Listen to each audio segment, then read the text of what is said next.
नमस्कार दोस्तों, आप देख रहे हैं सिनेमा हॉल और मैं अजय ब्रह्मात्मज। आज मैं विविध भारती की बात करूंगा। क्या आपने विविध भारती सुना है? इधर हाल फिलहाल में हम सभी के बचपन में जब एफएम चैनल नहीं थे तब विविध भारती ही थी जिससे हमारे संगीत की खुराक पूरी होती थी। अभी बहुत सारे एफएम चैनल आ गए हैं, लेकिन आप देखें कि जो संतुष्टि विविध भारती से मिलती है वह संतुष्टि कहीं और नहीं मिलती है। हर जगह विज्ञापनों का इतना ज़्यादा जोर है।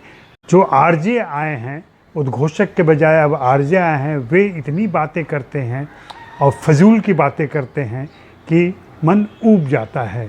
हाँ, कभी कभी वहाँ भी कुछ अच्छे प्रोग्राम आते हैं और वे सुनने लायक होते हैं।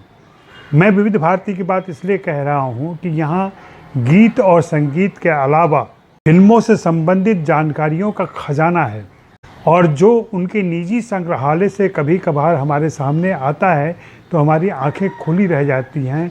हमें उन जानकारियों से कुछ रोचक तथ्य मिलते हैं, हमें उन जानकारियों से उस समय के, उस परिवेश के जानकारी मिलती है। और सबसे बड़ी बात कि विविध भारती पर बहुत सारे कलाकारों की आवाज़ में चीज़ें रिकॉर्ड की गई हैं, जिसे कहते हैं फ्रॉम हॉर्सेस माउथ। उनकी ज़ुबान से, उनकी बातों में आप उसे सुन सकते हैं।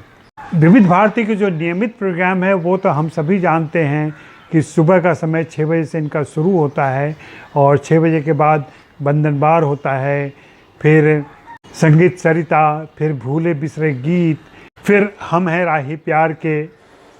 ये सब अलग अलग प्रोग्राम है। भूले बिसरे गीत में आप पुराने ज़माने के गीतों को सुन सकते हैं, और कई बार अगर अच्छे उद्घोषक हों तो वे किसी कलाकार के जन्मदिन पर, किसी निर्देशक के जन्मदिन पर, किसी संगीतकार और गीतकार के जन्मदिन पर या किसी गायक के जन्मदिन पर उसके बारे में विशेष बातें बताते हैं। उससे कई तथ्यात्मक जानकारियाँ मिलती हैं। हम हैं राही प्यार के 7:30 बजे आता है और इसमें डुएट होते हैं। जो 2 गाने कहे जाते थे वे 2 गाने होते हैं, स्त्री और पुरुष की आवाज़ में, और ये ज़्यादातर 80s और 90s के गाने होते हैं। या 8 बजे से भारत की गूंज नाम का एक प्रोग्राम आता है जो मुझे कतई पसंद नहीं है, क्योंकि यहाँ जो इसका उद्देश्य था कि सोशल मीडिया पर फिल्म कलाकार और फिल्मी हस्तियाँ जो एक्टिविटीज़ करती हैं उसके बारे में जानकारी दी जाएगी, लेकिन मैंने देखा कि कई उद्घोषक सरकारी सूचनाएं, प्रधानमंत्री और दूसरे मंत्रियों की बातें यहाँ करने लगते हैं। भाई, ये मनोरंजन की बातें नहीं है। इसके लिए दिन भर हम समाचार सुनते रहते हैं और उनकी बातें सुनते रहते हैं। तो इस तरह की चापलूसी यहाँ बंद होनी चाहिए, मुझे ऐसा लगता है। इस प्रोग्राम को और रोचक बनाया जा सकता है अगर सोशल मीडिया के प्रैक्टिशनर इस बात का इस्तेमाल करें। अभी पिछले दिनों जैसे अमिताभ बच्चन ने गालिब और इकबाल का शेयर किया था, सोशल मीडिया पर बातें चल रही थी कि ये दोनों ही गलत हैं, ये न तो गालिब के हैं न इकबाल के हैं, लेकिन एक उद्घोषक भारत की गूंज में इसका जिक्र कर रहा था और इसका उल्लेख कर रहा था। तो होता क्या है, आप मिस इन्फॉर्मेशन, आप फेक न्यूज़, आप गलत सूचनाएं आगे प्रसारित करते हैं। और चूँकि विविध भारती करोड़ों लोग सुनते हैं तो आप एक गलत जानकारी लोगों तक पहुंचा देते हैं। इस पर अंकुश होना चाहिए और इसकी तहकीकात होनी चाहिए कि जिस उद्घोषक ने ऐसा किया है उससे ऐसी गलती कैसे हुई। ऐसी गलतियां बार बार होती रहती हैं। मैं किसी का नाम नहीं लूँगा और जानबूझ करके मैं कुछ उद्घोषकों का नाम नहीं ले रहा हूं जो यहाँ अच्छे प्रोग्राम करते हैं और जिनकी मौजूदगी से आपका दिन बन जाता है, आपकी सुबह बन जाती है। क्योंकि फिर होगा कि आप पूर्वाग्रह पाल रखे हैं आपने, ऐसा कुछ नहीं है। लेकिन कुछ उद्घोषक प्रोग्राम का कचरा कर देते हैं, जैसे कि आज के फनकार एक बहुत उम्दा प्रोग्राम है जो 9:30 बजे से 10 बजे तक आता है। आधे घंटे में किसी कलाकार के बारे में गीतों से सजी जानकारियां दी जाती हैं। कुछ उद्घोषक यहाँ आके सिर्फ गाने सुनाते रहते हैं। भाई, गाने तो हम सुनते ही रहते हैं, कुछ उनके बारे में बताइए, कुछ उनके जीवन प्रसंगों के बारे में बताइए, कुछ उनकी जीवनी के अंश सुनाइए, तो बात बनती है। या फिर एक आलोचक दृष्टि हो तो उस हिसाब से उनकी विवेचना कीजिए, तो श्रोताओं का फ़ायदा होगा। लेकिन इसी प्रोग्राम में बहुत सारे कलाकारों के बारे में विस्तृत जानकारी मिलती है। 10 बजे से गीत गाता चल प्रोग्राम आता है जो कि 80s के गानों का होता है, 80s और 90s के गानों का होता है। 11 बजे पिटारा प्रोग्राम आता है। पिटारा बहुत ही खूबसूरत प्रोग्राम है। इसके अंतर्गत 2-3 फिल्मी हस्तियों के बारे में जानकारियाँ दी जाती है, उनके पुराने इंटरव्यू सुनाए जाते हैं जो आकाशवाणी के संग्रहालय में हैं, जो विविध भारती के संग्रहालय में हैं। उनसे उनके शब्दों में हम उनकी बातें सुन पाते हैं। इसके अलावा 2 उद्घोषक होते हैं वहाँ पे, दोनों आपस में बातचीत करते रहते हैं और ये बातचीत कई बार बहुत उम्दा होती है और कई सारी जानकारियाँ यूं ही गाने सुनते हुए मिल जाती हैं। 2 बजे एक प्रोग्राम आता है उजाले उनकी यादों के। यह प्रोग्राम बहुत ही खूबसूरत है। इसमें कई बार पुराने इंटरव्यूज़ भी आते हैं, कई बार कलाकारों के बारे में बातें होती हैं। और 4 बजे आता है पिटारा। पिटारा में कई सारी हस्तियों के बारे में बताया जाता है। वहाँ 2 उद्घोषक होते हैं, वे आपस में बातें करते हैं और उन बातों के जरिए बहुत सारी जानकारियाँ मिलती हैं।